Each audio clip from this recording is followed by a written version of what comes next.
Hello, my name is JB Forrester and welcome to The Basement. This is 1 hour dedicated to the issues surrounding the lower leagues of English football. Joining me in the studio today are Karl Robinson, MK Dons manager, who at 29 was the youngest manager in the Football League.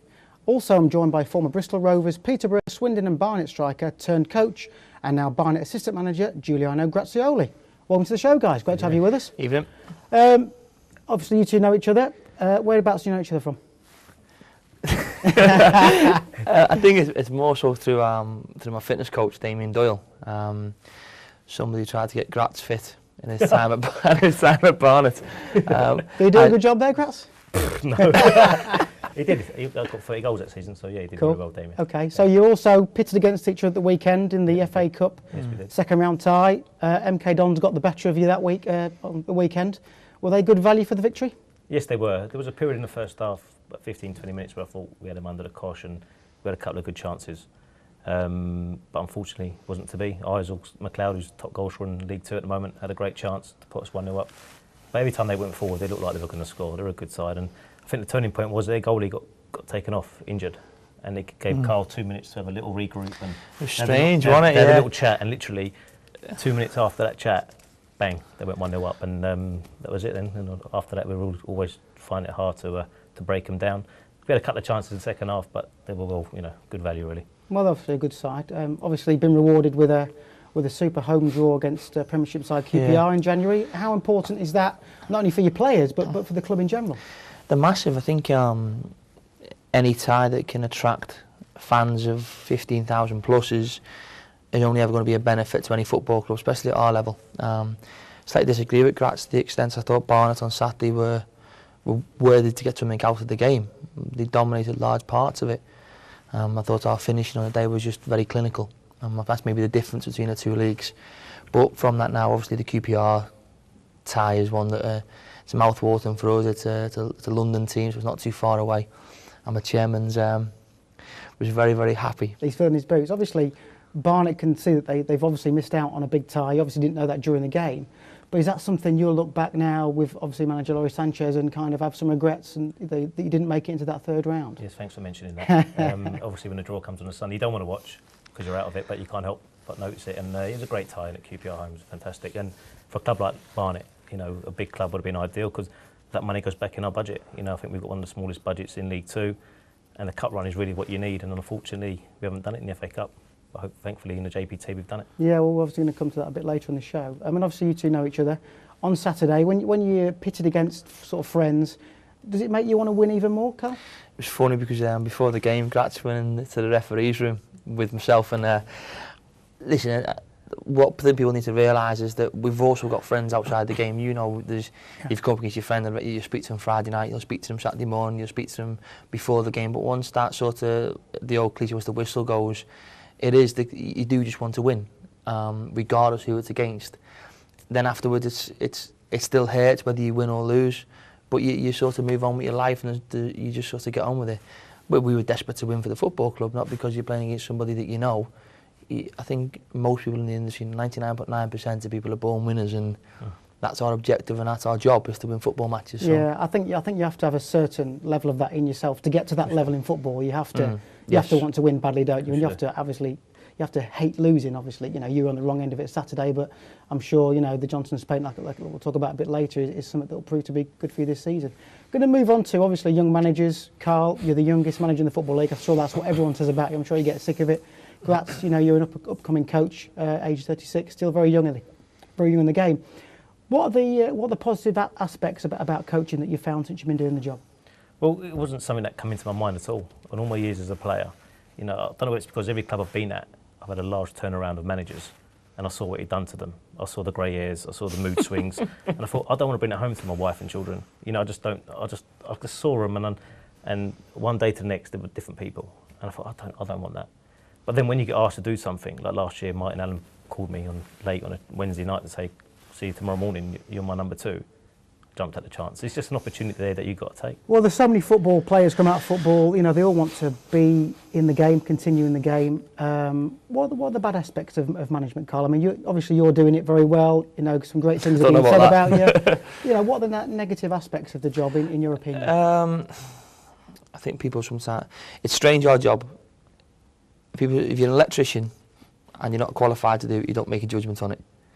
People who aren't qualified to do anything to do with football, everybody's got an opinion, right, wrong or indifferent, and you get judged on what you do in between 3 and 5 o'clock on a Saturday, when really from Monday morning, you two know, you've played for many years, from Monday morning through till Friday is your complete match prep, and that's what I judge myself on how I perform Monday to Friday. Well, I suppose as soon as the game finishes on the Saturday, your mind switches then to the following game, and obviously if there's no game in midweek, you've got a full week of training. That's where you kind of earn your money, that, isn't it? You know, you do the prep on the opposing team, and come match day, like you say, it's only judged on those 90 minutes where all the hard work is actually in the training, isn't it? Yeah, it's unique, and like I say, from the game that we played Saturday, we sat through it with our players on the Monday morning, because there was the chances that he's talking about that he missed. We were furious, the fact that we let these opportunities come to the forefront of the game, and so Monday morning was all about, don't let this happen, you've got to stop it this way or that way, wherever it may be, put it to bed, and we start from Tuesday now right way through the week, concentrate on Tranmere on Saturday, and I love it. I love the fact that you can, it's like a jigsaw, it just comes in so many different pieces and different form, you've got to find a way of putting it together. But then the problem with it is the Saturday can go so wrong with the sending off, a player not listening or a player not doing his job, and you sort of sit there, like Blackburn, we used to do set pieces every single day. Every day with Sam. Wow, I mean, as an ex-player, that's tough, isn't it? Because, you know, Sam was good. If you got the likes of Chris Samba.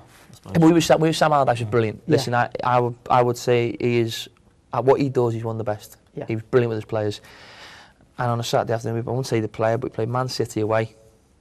A certain player was told the job to do, runs out, ball comes knocked back in, and they score Man City.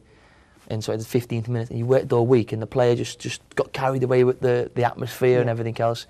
So you sort of sat there looking at yourself and thinking, well, what have we done all week? But that's our job, and that's what we get scrutinised and judged on. When you look at the stats, how many goals are actually scored from set pieces? It's a huge number. You'll probably know more than me. If you finish in the top 3, 4 and against generally in your league, goals scored 4 and against set pieces, you tend to find you being a top 8 on that alone. So therefore, to suggest that you should work on it every day is probably a really good way of looking on it. Again, the balance is very fine. You're saying as players you would hate it. Yeah. So you've got to find ways of introducing. We had 11v11 today when we picked our team, and we did set pieces in that. Yeah. We'll walk through them tomorrow. Yeah.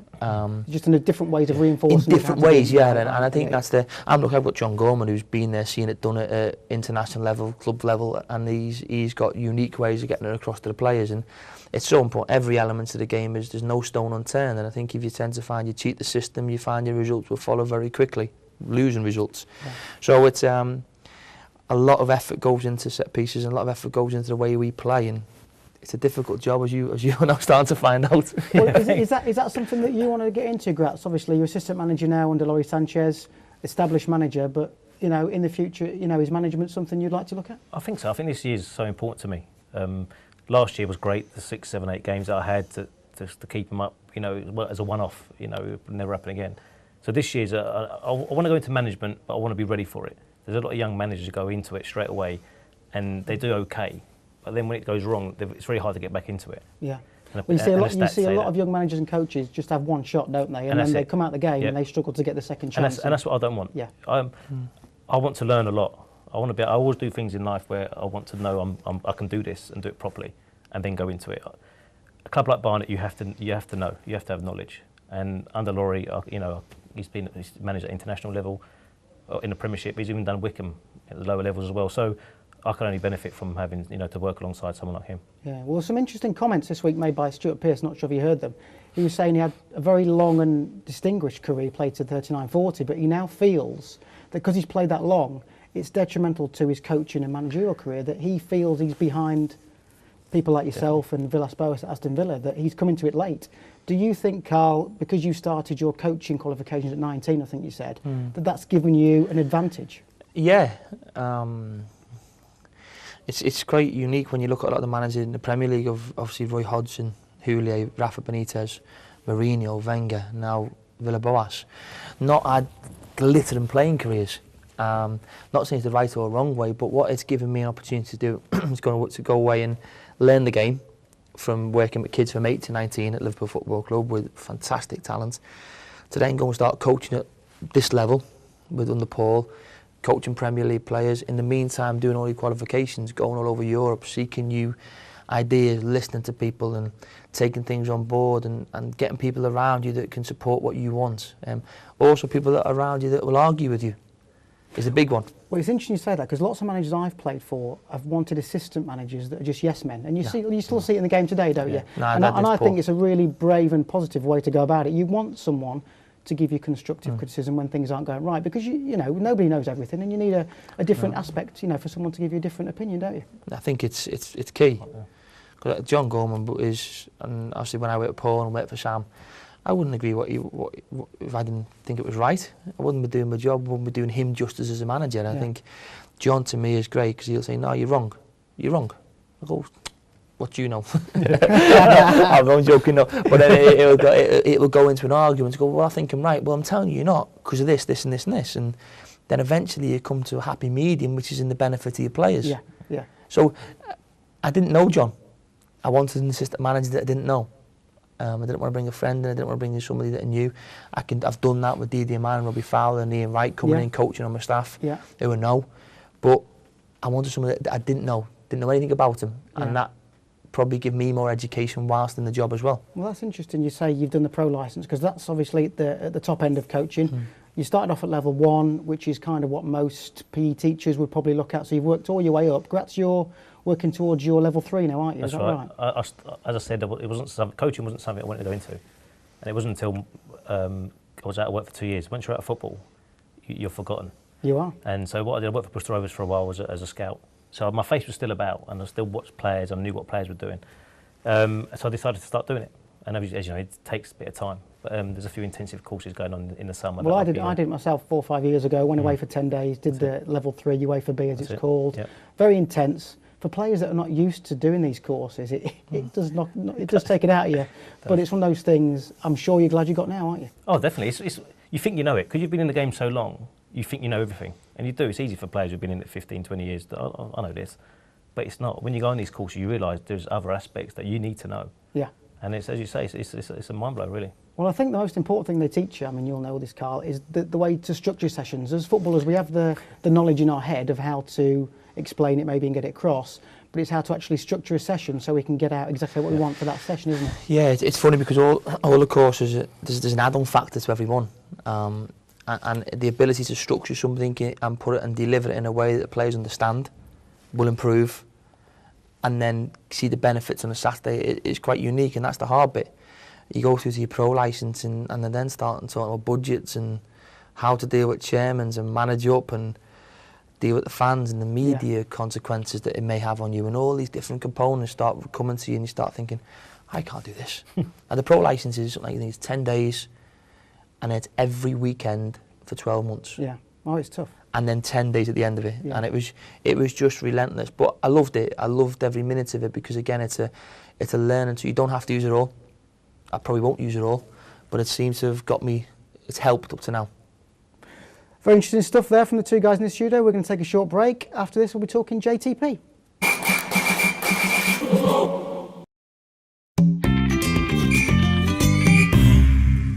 Welcome back to the basement. Guys, we're now going to turn our attentions to the Johnson's Paints Trophy. Great result recently for you in that, through to the area final. Tell us all about it. Well, we've had a hard pathway to the final. We first started Colchester away, which was a tough game, and got through that. Gillingham away, then Cheltenham away. All our ties have been away from home, we play better away from home, as you can tell, and obviously on Tuesday nights as well. But obviously Brentford was a different kettle of fish, you know, a good, strong League One side. Obviously played MK on Saturday, and we knew what we would be up against. And it was a tough game. For the first 10 minutes, they bombarded our goal mouth, and took a bit of time, a bit of adjusting with our shape, and we coped with it, got through to half-time, and it's one of them after half-time. Do we go for it, do we push for it and get the equaliser, or do we sit tight and go for penalties? And so, because they got good quality players, the lad Donaldson up front, Sam Saunders, all good players, and they're always going to be a threat going forward. So we thought we'd hold out, keep it nice and defensive, and then if we break away with the pace of Isaac McLeod and Mark Marshall, we're always going to try and always have a goal for it. So it wasn't to be 0-0. We're going to penalties, and for once in my whole career, I don't think I've ever been in the side that scored all 5 penalties. Really? You know, it's fantastic. Even Danny Sender, the right back, come up and that one at top corner to get us through. Well, on the Skype wall, we've got Dan Freeman. Hi, Dan. Can you hear me? Evening, chaps. How are you? How are you doing? Yeah, very well, thank you. You were at the game against Brentford. What are your thoughts on it? Well, echoing exactly what Graz just said, to be fair. Brentford putting a strong team out, and it was a typical sort of David against Goliath sort of clash in the way that Barnet stuck to their guns, packed the midfield for the majority of the game. Could have scored on the counter in the second half, couldn't you? I think it was Clovis Camjo had a chance in the second half to win it for you, but I'm sure you would have been in the changing room afterwards. Full of thanks for your goalkeeper. Dean Briley made some fantastic saves, didn't he? He was fantastic on the night. The last few weeks he's been fantastic in between the sticks there, but obviously Tuesday night he pulled off 3 or 4 saves, consecutive saves, a couple from Donaldson, literally in about a 5-minute spell. And that's when you think, our name could be on this tonight, we could get through because of that. And you certainly did. You deserved it in the end because you stuck to your guns. You had a plan, and it went all the way through. Funny you should mention Danny Sender. He's had injury problems, hasn't he, for the majority of the last couple of years? But you got him now, and he looks the part, doesn't he? He shouldn't be at this level. The reason why he's at our level is because he had injury problems in the past. A club like Barnet, there's a reason why this player's at this club. Isel McLeod. Isel McLeod shouldn't be at Barnet Football Club. No disrespect to Barnet, but he's a championship goal scorer, League One goal scorer. And the reason he's here is because of his injuries he's had in his past. So, thankfully for Danny, he's had a good season so far, and he's a quality player. He showed that on Tuesday, but he's shown it throughout the year so far. And as you say, he loved it Tuesday night, scoring a winner. I don't think he's done that many times in his career. Well, Dan, you've got a wide knowledge of the lower leagues. The Barnet plays Swindon in the area final. How do you see that one going? I'm an Oxford fan. And we don't like Swindon, but from a professional point of view, Swindon are on an absolute hell of a run at the moment. I think that it's something like 12 unbeaten or something, and to win at Southend, who themselves have been on the run of their season so far. It's going to be really tough for Barnet. I think they're going to have to approach it. I don't know if Graz will agree with me exactly how they approached the Barnet game on Tuesday night. We will. What we've done the last 6 weeks, we've compacted midfield, as you say, with Sam Deering just playing just behind the front man, and Isel works really hard up top there by himself, and we go on the counter attack, and that's exactly how we're going to have to be at Swindon. They're going to be they're a strong side, which we saw early in the season. They beat us 4-0 at the county ground. We owe them one, and obviously the hype now of Di Canio, can he get the Wembley in his first year as a manager? The press are going to want him there. The fans are going to want him there, but can only Barnet do it? I'm quite confident at the moment. If we can keep this run going towards that game, then as I say, I'm confident we can do it. Well, Barnet and Cup runs sort of, they can go hand in hand, because you had the FA Cup run, I think it was a couple of years ago, when you beat Plymouth, and I can't remember who else you played in that run. Was it Colchester or something like that? You've got pedigree in Cup competitions, haven't you? That's right, and we've got a manager who's got pedigree in Cup competitions as well. What he's done with Wickham, and even as himself as a player. So hopefully that will keep us in good stead. Well, Dan, thank you very much. I think we all know you'll be supporting in that match. Thank you very much for joining us. Look forward to speaking to you again very soon. Thank you very much. As a player, Karl, I've got to be honest, I didn't really like the Johnson's Paint. It was always one of them games where I was hoping I'd be rested. Obviously, as a manager, you'll see that's slightly different. It's not happened for you this year. How do you see the Johnson's Paint trophy as a whole? Unique. No, listen. For us at our level, this is our chance to go to Wembley. So the early rounds are difficult. I think it's 7 and 11 now, the new rule. Or if you get an injury to them, 11, it's 6 from 10. And I just think they need to look at the rules a little bit more. I think suspensions and various things shouldn't count in our league competitions. And we all know we run on small budgets, small squads, and if they're asking us to play our strong team week in, week out, they've got to give us a little bit of leeway on the bookings and suspensions. But it's, listen, if you, I think once you get to the quarters and semi-finals like you have, it becomes an interesting. It becomes slightly more important. I mean, I remember the first couple of rounds you play. It's a bit like reserve games, aren't they? They close three-quarters of the stadiums down. You're playing in front of less than 1,000 people. So for those early stages, if you kind of go out, then you can say you concentrate on the league. And like you say, as you get nearer to Wembley, the fans start getting a bit more interested, a bit more media spotlight comes in it. And once you can smell those, those twin towers as they used to be now, it's obviously the Wembley Arch. Things start to hot up, and that becomes more of a priority, doesn't it? To be fair to Laurie and our coaching staff, we put a strong side out from round one.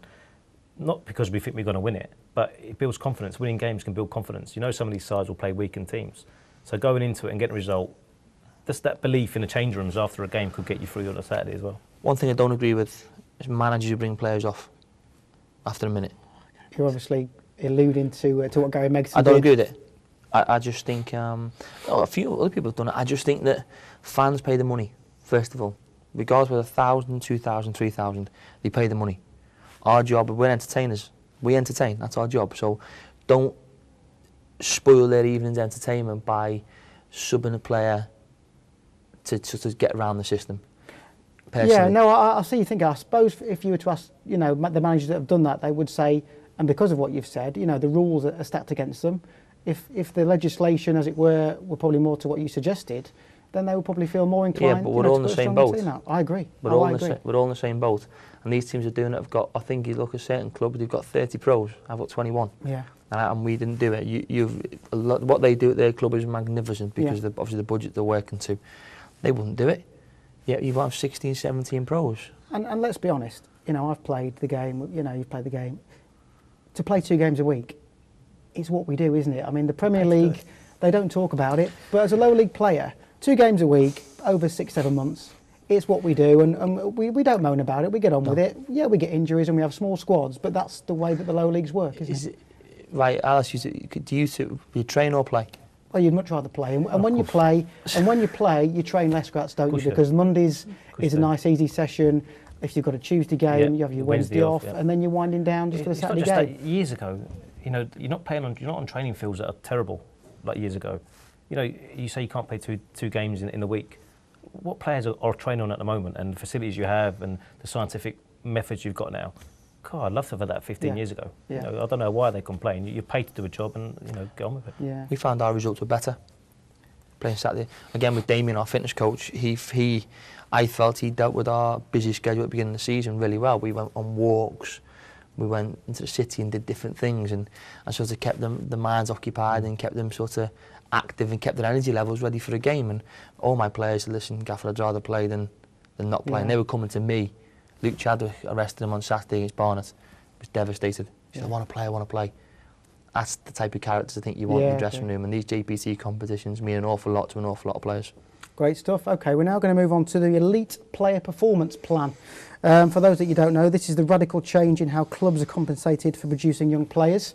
It's obviously going to affect clubs like MK Dons, clubs like Barnet. Karl, what are your thoughts on these new radical changes for the game? You read my comments. I felt that listen, the EPP is brilliant. The concept, the ability that the contact time with the ball, the coaching, the setup's magnificent. I'm more concerned about the compensation packages. Us losing our best players at 14, more agents now getting involved at 14 and 15, trying to move these kids on because the compensation's a lot less, so they can move them on quicker. Listen, you do this show for a reason, because fans love everything about English football, and that is League 2, League 1. This is what we love. This is why we're so unique as a country. It is, I agree. I mean, we've got the idea that Chelsea bought for 1.5 million. Liverpool bought for, sorry. Chelsea come in for him. At the last minute, the boy decided to go to Liverpool, and the kid's a talent. Honestly, and I watch it, and I'd love the opportunity. He'd be in my first team next year. So that 1.5 million that they've paid, next year or when this plan comes in, what sort of compensation will be received? Actually, I don't know what the figure ended up being with Shea, but I don't even know what it ended up being. I think it's reported 1.5, probably based on appearances and things going forward. Whether you'll get any of that, we don't know. No, like I said, I don't know what the initial outlay was, but like I say, there's I think now you're talking for some £50,000. So there's a massive difference there, isn't there? How can we survive? But the time that you and your coaches will put into that player will still be the same. 7 out of our 21 are all our youth team. We filled 4 teams this year with 6 academy graduates. We've played 2 15-year-olds and 2 16-year-olds, one being the youngest ever goal scorer in the FA Cup. We're a club who loves. I've worked with young kids all my life, and I like the fact that we can introduce them to the world. You two know it's the best job in the world.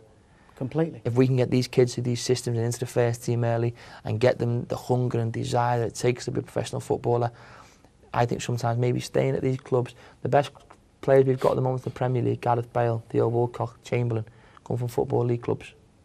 They have. No, I agree, and it gives them a good grounding, Yes. and it prepares them for the Premier League. And I think you see a lot of Premier League players that go straight in, and some of them aren't ready.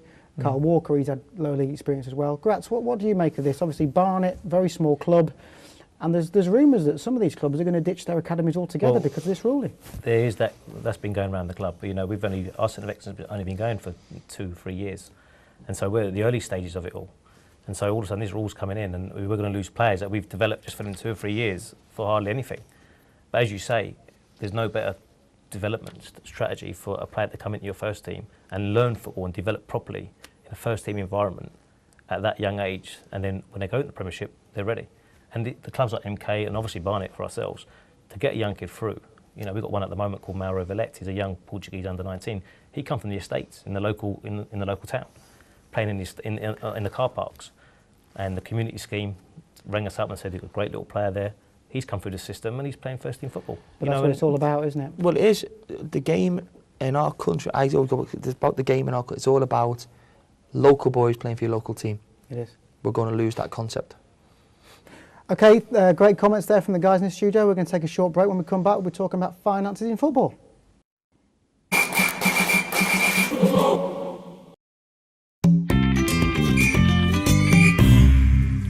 Welcome back to the basement. Michael Vaughan was in the studio last week. We're going to talk a little bit, obviously, about financing football. You've got a bit of a stadium rebuild going on at MK Dons there, but this is what Michael had to say when he came into the studios last week. I think all Sheffield Wednesday fans would, find it difficult to answer why and how we've ended up in the third division. The reality is that we probably got a little bit too clever. You know, in the years of the Premier League, probably spent a little bit too much money. Well, I think because of the stadium, you mentioned it. I think people thought that Wednesday were a massive club. Wednesday are a big club. They're not a massive club. No, but they could be. It could be a very good club. They're a big club. They're not massive. And I think what happened is that when they were in the Premier League, the guys who were writing the cheques at that time probably thought they could be a massive club and wrote cheques that were a little bit too big. Leeds United style. And it cost them too much, and they ended. And you know, you've seen it with Leeds, you've seen it with Forrest, you've seen it with Wednesday, down to the Championship, then down to Division 1. I think what Gary Megson has brought is reality. I think he's come in. For one, he's got a good system, he's proven, he knows how to get a team to work and to get promoted. But what he has done, he's brought reality to the club. Is look, we've got a big stadium, but it doesn't mean we're a massive club. You get good crowds. Big crowds, we've got a massive fan base. And I think in time, with Megson in charge, because he's given the team a reality check and the fans a reality check, I think it's then that they'll start to move forward. But for such a long time, it was almost as if, Sheffield Wednesday are in town, they should beat the likes of Exeter, they should beat the likes of Plymouth. Well, it doesn't happen that way. So, Karl, talking about finance there, Michael Vaughan, there's some building work going on at MK Dons. What exactly are they doing? They're putting the next 10,000 seats in the stadium, the upper tier. They're completing the top tier, so it's going to take our capacity to 32. In the hope one day we have that lucrative opportunity playing the Championship and the Premier League, but it's a multi-purpose stadium for big sporting events and music concerts. Well, that's obviously the benefit going forward. I think it's a great way that they've done the stadium. I played there a couple of years ago. They've got the seating at the lower level, and obviously, you know, the stadium will grow with the club. I think it's a great way of doing it.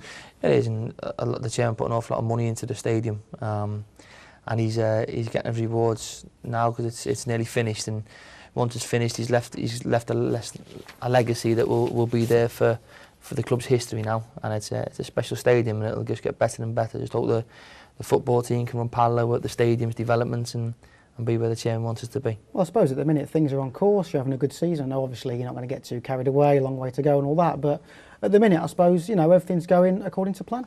Yeah, we're one of the mid-table teams in the league financially, what the money that we spend. We don't even think we're in the top 10 in budgets, but we work hard, we smile and we enjoy what we do. We have a philosophy that we stick to. We do play football, we do keep the ball on the floor. Playing these Gratz of the week. Moving to you, Gratz, we're going to move on to talk about greatest moments in football. We've got a videotape of Barnet's survival last year. I suppose this ranks up amongst them, does it? Oh, without a doubt. You know, I didn't have a great playing career, but I had some great moments in that. Obviously, the goal against Newcastle and scored 5 goals in a league game once, and they're great times. But that outweighed everything that final day, because when you get told you've got no chance of doing something and you do it, that buzz is just amazing. And to do it at my hometown club, and where you know it meant so much to everybody. It just the greatest moment I can honestly. Well, we're just going to show the clip now. I mean, these are really emotional scenes, aren't they? Obviously, no club wants to get relegated, and on the start of the final day, it certainly looked like Barnet were favourites for the drop, didn't it? Well, the week before we played Accrington away, and at half time we were relegated. You know, we were getting beat, and Lincoln were winning 1-0 at Oxford, and I think Oxford scored a late equaliser. So we went into the final day, and we needed to win, and Lincoln obviously needed to lose, and it was great at half time. We knew their game was 0-0, and we got the early penalty for Isaac McLeod. And then all of a sudden the roar went up at Underhill, although there might not be as many people as with MK, but it's such a small stadium. We had about 4,500 that day. This roar went up, and we knew something had happened. But as the gaffer, and with Laurie behind me and everybody, you had to pretend you didn't know nothing and carry on with it. And, but it was hard because the players know. You could see the players looking over, and the excitement was there, and all of a sudden another roar went up. And now you're thinking, wow, that's 2-0. Well, I was actually at the Lincoln game that day, because I live in Lincoln. And all they had to do was get a draw, wasn't it? That's right. And they got absolutely battered, and you know, things are coming through from Barnet at the score. So I was at the other end of it, you know, because some of the lads I knew that I'd played with a few years before. But obviously, you know, if you win on the final day 3-0, then you deserve to stay up, don't you? Well, it was only 1-0. Oh, was it 1-0? 1-0 for us. It was only 1-0, and that was the heartbreaking thing. That we had 6 minutes stoppage time. When that ball went up saying 6 minutes, we've got some images there of fans.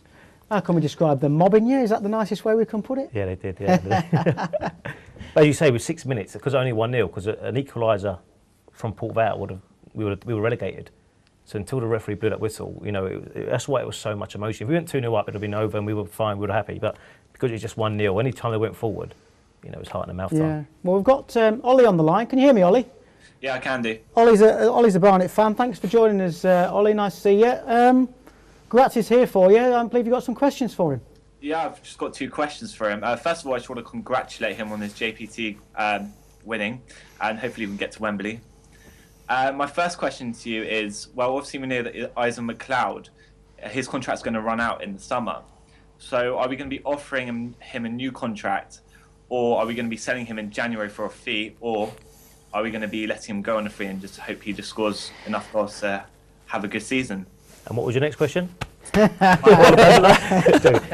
you're right with what you're saying. You know, Isaac, as I said previously in the show, you know, he shouldn't be at our level.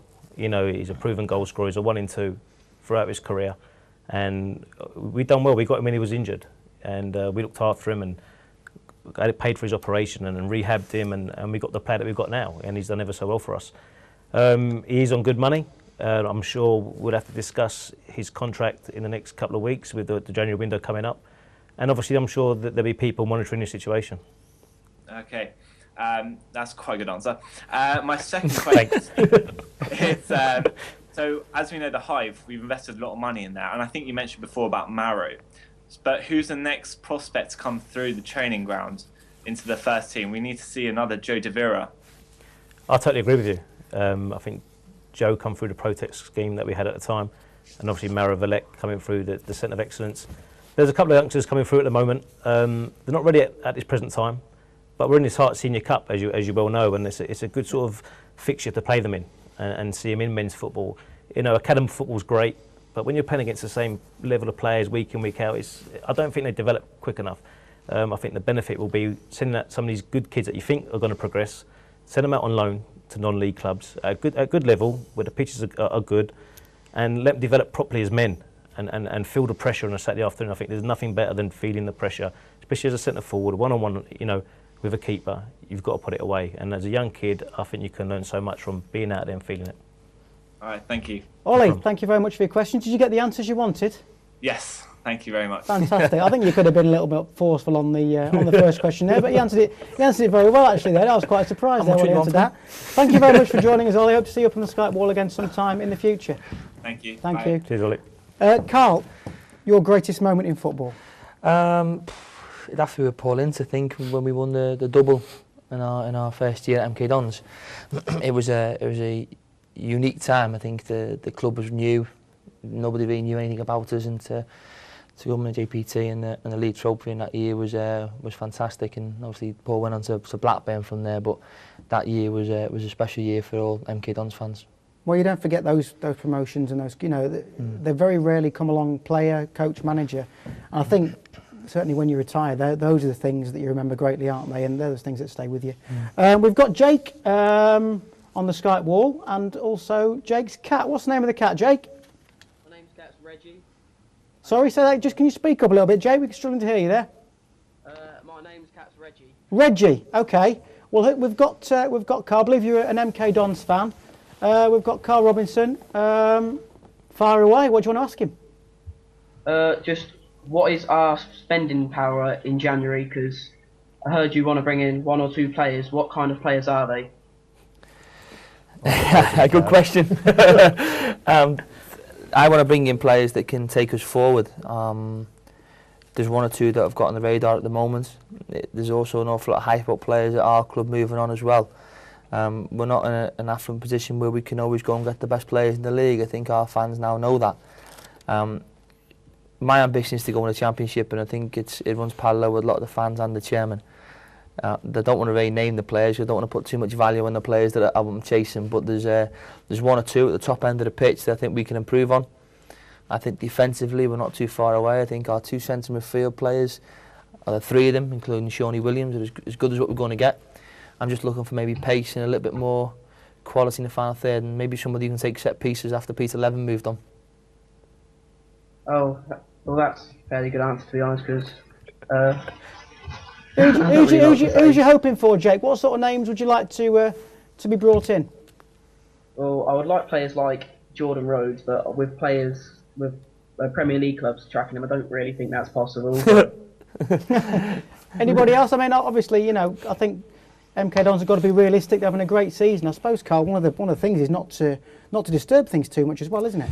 No, it's difficult. As you say, Jordan Rhodes there, if I wanted to get him, that would blow my playing budget for the next 4 years.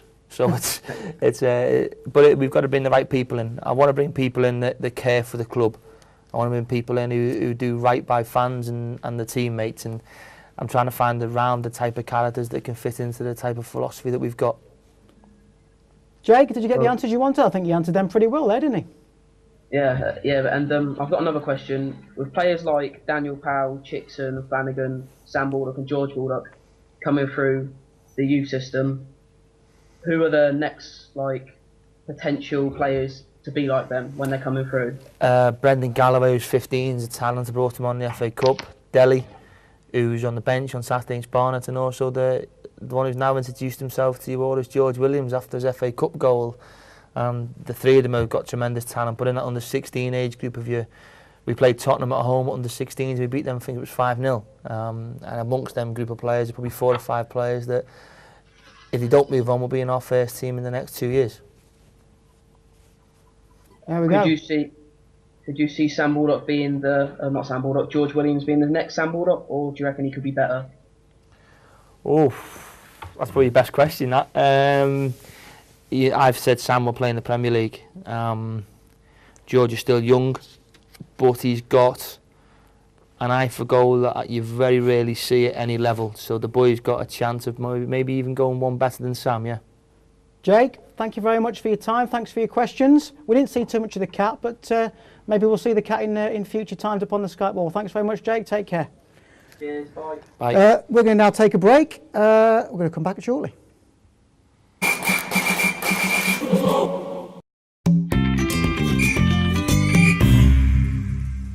Welcome back to the basement. Guys, we're going to talk about different things we hear from the sidelines. Obviously, I'm sure we're going to ask you to some of the stuff you shout out during training during a match day. But we've got a videotape. One of the team went out to watch a local game, and here's what he said. 2 on the edge! 2 on the edge! All day! All day! Lads, we've gone quiet! We've gone quiet! Okay, time! Time! Where was the shout? Where was the shout then? Martin Allen. So, I mean, obviously as a player, I mean, we were talking about the show, What sort of things did managers say to you? Well, the most common one I always got was, get hold of it. But is that because you kept giving it away? Because I wasn't that sort of centre forward. I couldn't get hold. I wasn't a hold-up player, and everything used to bounce off me. So that was the most I heard. I wouldn't say that. Not in the box, anyway. In the box, all right, yeah. I mean, obviously, these things we hear on a Sunday morning, men's pitches. I watch my kids playing, and some of the stuff you hear is incredible. But as a manager, I suppose you do want to get your point across, but you want to be constructive as well. So I suppose you have to really watch what you say, don't you? You're having our fans that young sat behind you, yeah. But you got to be careful. You do need sound bites, because you do need to be very short and sharp with your points that you get across. The longer you speak, the less they listen. So I can see where he's coming from. Maybe not to the extent that you come across there, but there is things you shout that. Do you listen?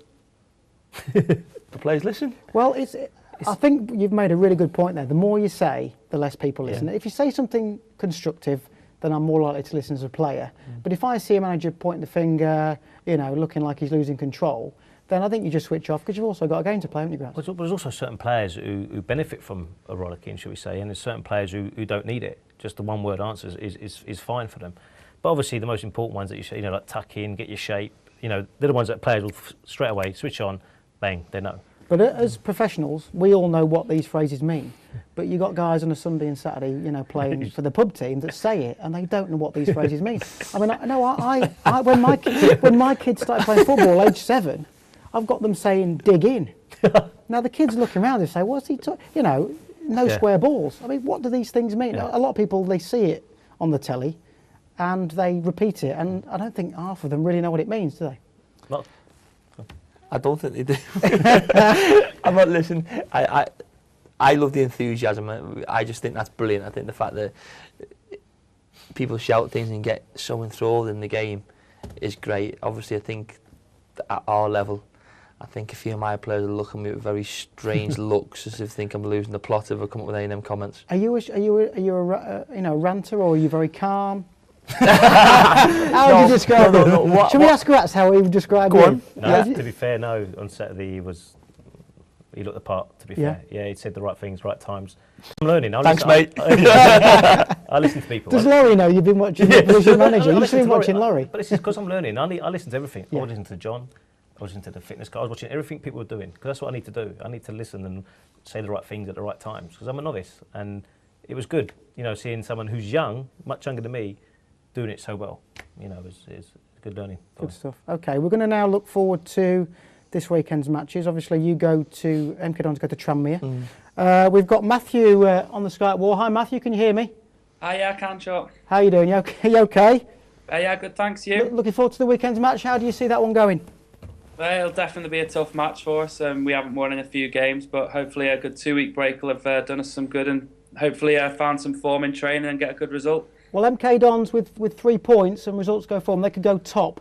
So is there any more incentive they need to come to Tranmere and take all 3 points?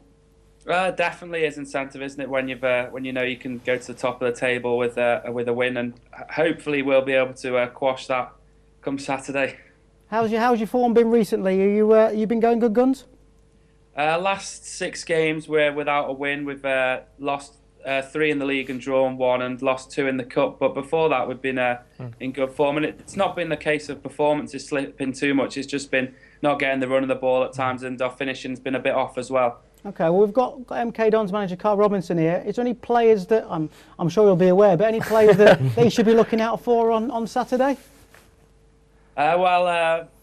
You've certainly got to look out for, I think, Andy Robinson and Jose Baxter.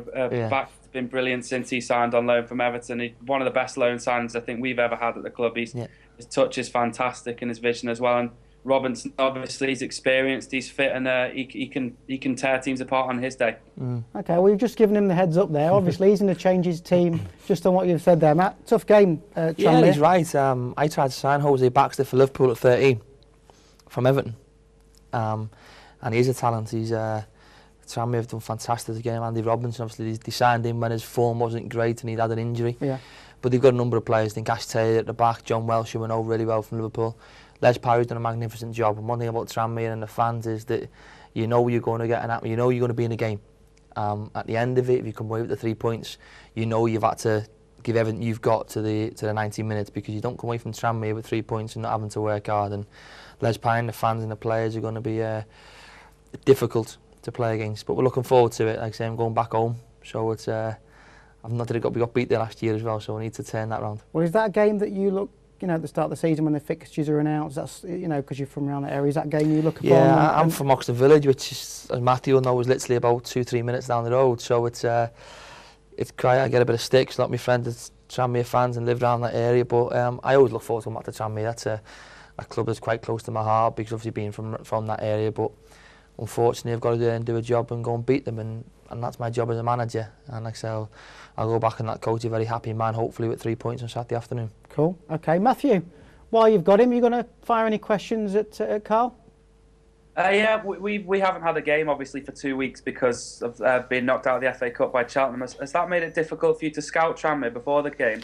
Yeah, especially with Martin Devane not being too fit, and obviously there's a Bakayoko, the left back, and you've also had Shibomni who's not been playing. Yeah. So you know how close they are to being fit. It's difficult for us to predict the team, but sometimes it works for you, having a break. Sometimes it works against you, because they've not now played a competitive game for 2 weeks, and footballers know it's difficult to try and find the pace very quickly. So we're hoping to start off quick and try and take the game to Tranmere, but we're looking forward to it. It'll be a nice pitch, and I'm sure the fans will give us plenty of stick, and hopefully we can take the points from you. Matthew, thank you very much for your questions. Thanks for your time. Hopefully we'll see you again on the Skype ball. Thank you very much. Thanks very much. Thanks, take it. Congrats on to your game Friday night at home to Torquay. Away from the Johnson's Paint Trophy, a bit of a nice distraction really. How do you see that one panning out? Tough game. I think when you're travelling that long distance, I think every game's tough, especially travelling on a Friday to play an evening game. We're expecting tough fixture. He's done ever so well, Mike Ling. It was a surprise choice to get the job at the time. He's done well. Well, Torquay are pushing for a playoff spot. They are. So it's never an easy game. How do you find the Friday night matches? To be fair, we've had a couple this year, and it's great. I think as a player you loved it, because you knew if you won, you got the weekend off. And as a coach, it's great as well. I remember that one. It's true though. It's true. You knew if you put performance in, and sometimes they got your players up for it even more, because they knew we do well here tonight. We'll have the Saturday, Sunday off, and we played 2 weeks ago against Macclesfield on a Friday night, and it wasn't a great occasion. We didn't exactly play very well, but we got 3 points. And the weekend off. And the weekend off. Well, we've got John on the Skype wall, who's a Torquay fan. Hi, John. Hi, mate. You all right? Yes, I'm very well, thank you. How do you see Friday night's match away to Barnet? It's going to be a tough one. We're obviously on good form. We didn't get beaten throughout November at all, I don't think, and that included a win over our local rivals Plymouth and Chesterfield, who are obviously in League One. So it's going to be tough, and Barnet. Everyone always says Barnet are going to struggle every year, but they're doing all right this season, and they've certainly got some useful players. I think it will be tough. They have. As a Torquay fan, how do you find these journeys? I mean, Barnet's not the furthest away, but it's still a bit of a trek for you, isn't it? It is a bit of a trek for us. Obviously, it's a home game for us. I thought, isn't it? Yeah. It is. Yeah. It is. It is. I've got it the other way around here. So. That's all right. But in general, how do you find travelling? To support Torquay? I mean, as a player, it was always one of the longest journeys of the season, coming down to play there. And it's sometimes it's tough to have these long journeys and try and get a result. I think it is tough for us when we do long journeys. Do you think it has an adverse effect over the course of the season? I was just going to say it's also tough for teams coming the other way, coming down to us. It is a long way, but it suits me though because I don't actually live in Torquay, so it's not quite as hard. Well, we could have avoided the last couple of minutes there, couldn't we, there, John? Obviously, John. What are your weaknesses, John? What are our weaknesses? That's a really good question, actually. I'd say probably our defence. I can't really put my finger on what it is at the moment.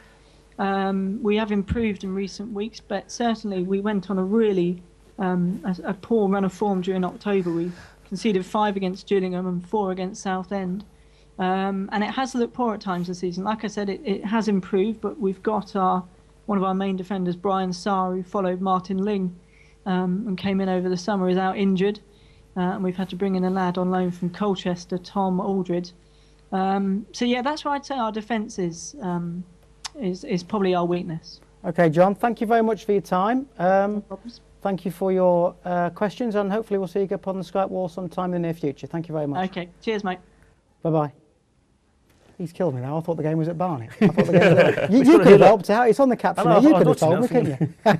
Yeah, tough game. But like you say, Friday night games are always a little bit special. The atmosphere seems to be better as well, doesn't it? It is. I don't know because people know they've got the weekend free. You know, people finish work and we go into the game. Obviously, we won't have too many Barnet fans coming down because of long distance on a Friday. But as you say, it's just that long trip. You know, to get off the coach and go straight there and play. It's tough any time, but we go into it full of confidence, and hopefully that journey home will be, you know, an enjoyable one. Excellent. Okay, we're going to move on to our quiz of the week. This week it's the mascot picture quiz for the two guys in the studio here. We've got 5 mascots that are going to come up on your screens. Let's see if we can manage to decipher which ones they are. Gratz, I'm going to let you go first on this one. Well, I know it's Brentford, and I know it's a bee. It's a fake bee because the real bee is the Barnet bee. The real, give it all that one. The real bee. Yeah, we had Mr. Bumble in last week, who was fantastic.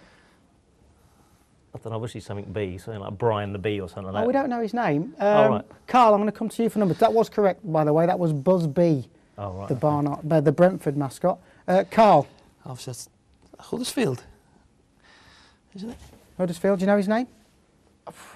I mean, what have you been doing? Not his first name, no. Well, I'm in a costume. Well, I've got it here. Do you know what it is, Gratz? Come on, have a guess. It's something the tiger, isn't it? Obviously, the terriers. Yeah. So the terrier. So what's his name then? Come on. Tony the Terrier. It's Terry the Terrier. There we go. Terry the Terrier. I think once Gratz has had his career, I think he's going to go into being a mascot. He seems to revel in it. Okay. Orient. Yeah, it's all right. Yeah. Leighton Orient. Okay. We got the name. No. Which one? This is Theo. This is Theo the Wyvern, and I don't know too much about that. So I think I'll ask if we can get the 4th picture up on our screen. Karl, this is coming to you now.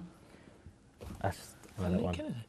Gratz is on fire with these mascots. Can't you tell by the You've got too much time on your hands, mate. Blade, You've got too much time on your hands. Listen, at this time of the game, I'll be honest with you, I'm doing a team talk, so you're doing Gratz. Yeah.